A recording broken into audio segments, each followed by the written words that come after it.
হরে কৃষ্ণ, জয় জগন্নাথ। কাল ছিল জগন্নাথ দেবের স্নানযাত্রা। আমরা গিয়েছিলাম আমাদের চাকদাতেই জগন্নাথ মন্দিরে।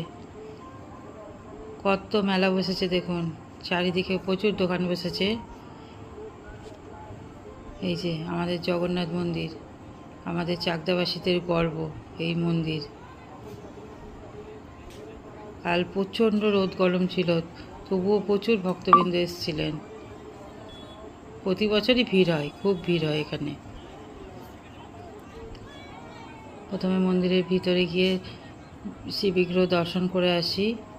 এখন তো জগন্নাথ দেবকে বেদিতে আনা হয়েছে, ওখানে রাধা মাধব, গৌর নিতাই, তারপর গোপাল সবাই আছেন। সবাইকে একটু প্রণাম করে আসি, তারপরে যেখানে জগন্নাথ দেবের স্নান হচ্ছে সেখানে যাব।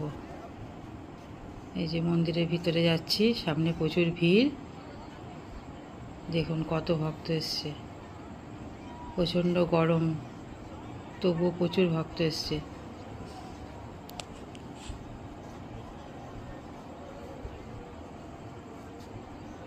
আমরা এবার একটু যাই, গিয়ে জগন্নাথ দেবের স্নান দর্শন করে আসি। মন্দিরের পাশে, এই যে মন্দির থেকে বেরিয়ে পাশে এইখানে জগন্নাথ দেবের স্নান করানো হয়।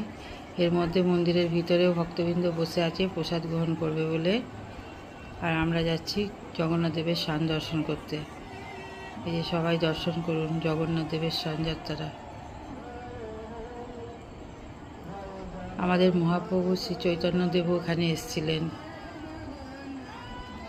আর এখানকার এই যে জগন্নাথদেব শিববিগ্রহ, এটি পুরীধাম থেকেই নিয়ে আসা। এই জগন্নাথ মন্দিরের প্রচুর মাহাত্ম্য।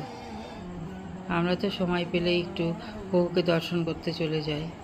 স্নান দেখে এসে আবার মন্দিরের ভিতরে প্রবেশ করলাম একটু প্রসাদ পাওয়ার আশায়।